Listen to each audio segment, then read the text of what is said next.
বলো তো এটা কিসের মাংস? জানি দেখলে বলতেই পারবে। তো চলো দ্বিতীয়বারের মতো হাঁসের মাংসটা আরেকবার দেখে নিই। আগে একবার করেছিলাম, আবার একবার করছি।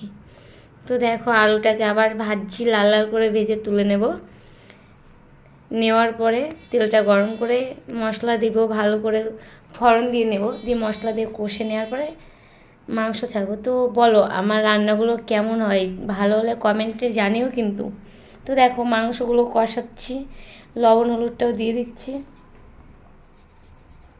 যে মাংস কষার আগে মশলাটা আমি ভালো করে কষে নিই, নিয়ে মাংসগুলো ছেড়ে দিচ্ছি। কিন্তু এই মাংসগুলো কিছু কেমন কালার লাগছে বলো দেখতে। দেখো তেল উঠছে, দেখো আমি একটুও জল ইউজ করিনি, তাই এতটা মানে তেল গলে এতটা উঠে গেছে।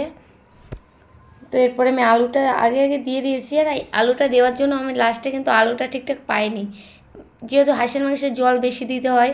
তো দেখো বড় বাটির এক বাটি জল দিয়েছি, দিয়ে দেখো হয়ে গেছে, গরম মশলাটা দিয়েছি, গরম গরম নামিয়ে নিয়েছি। কেমন হয়েছে আমার মাংস রান্না?